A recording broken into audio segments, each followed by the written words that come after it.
समुद्रशैलमाद्र्याश्च दक्षिणं वर्षतत्व भारतम नाम भारतीय यत्र संतति। समुद्र के उत्तर में और हिमालय के दक्षिण में जो देश है उसे भारत देश कहते हैं तथा उनकी संतानों को भारती कहते हैं। नमस्कार। यहाँ उपस्थित महाअनुभव विद्यालय के प्रधानाचार्य शिक्षकगण, मैं रूही कक्षा 5 की छात्रा हूँ। मैं यहाँ आप सभी के समक्ष इस स्वतंत्रता दिवस के अवसर एक छोटा सा भाषण प्रस्तुत करने जा रही हूँ। यदि उसमें कोई कमी या गलती हो तो मुझे क्षमा करें।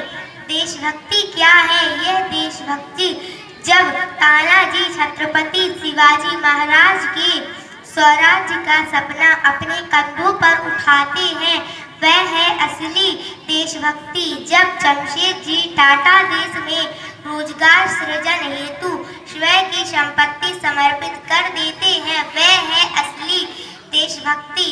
यह देशभक्ति कोई बहुत बड़ी संज्ञा नहीं है, यह तो बस नेशन फर्स्ट सेल्फ लास्ट वाली भावना है। हमारे देश में सावरकर जी ने कहा है कि देह और देव के बीच देश आता है और हम सब उस देश के श्रेणी हैं। इसी समर्पित भावना के तहत कोरोना काल में युवा थे, उन युवाओं ने सारे प्रवासी मजदूरों को खाना दिया।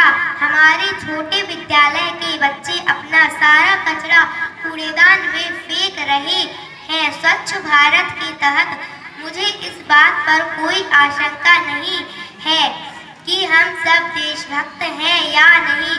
हम सभी देशभक्त हैं, लेकिन हम सभी को अपनी इस देशभक्ति को देशशक्ति में बदलने की आवश्यकता है, क्योंकि यही देशशक्ति हमारे राष्ट्र के उत्थान के लिए आवश्यक है। हम सब युवा हैं, जो संसार सोच सकता है वो हम कर सकते हैं। हमें सभी युवा को शिक्षा पर विशेष ध्यान देने की आवश्यकता है, क्योंकि शिक्षा ही हमें उस पथ पर अग्रसर करती है जिसमें देश का विकास संभव हो। कहने को आज भी हमारा देश विभिन्न परिवर्तन देखते हैं, किंतु हकीकत में शिक्षा से पहले सभी ग्रामीण परिवेश के लोग खेतों के काम, घरों के काम आदि को प्राथमिकता देते हैं।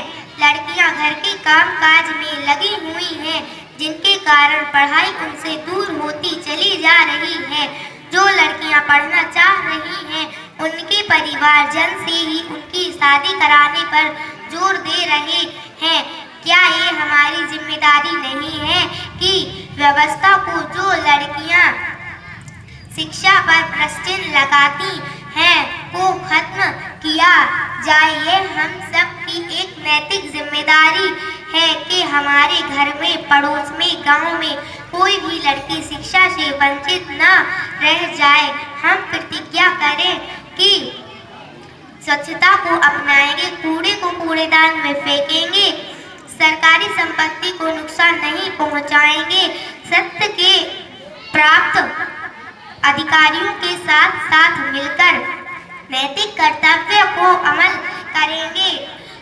क्योंकि हम उस देश के नागरिक हैं जो होठों पे गंगा, हाथों में तिरंगा, वो देश जो कभी सत्यम शिवम, कभी वंदे मातरम और कभी पंजाब, सिंध, गुजरात, मराठा, द्रविड़, उत्कल गंगा है। हम उस देश के नागरिक हैं जो हर ठुकराए हुए को एक शरणस्थली बनकर 7 समुंदर पार परदेशियों को भी भाई बहन मानते हैं,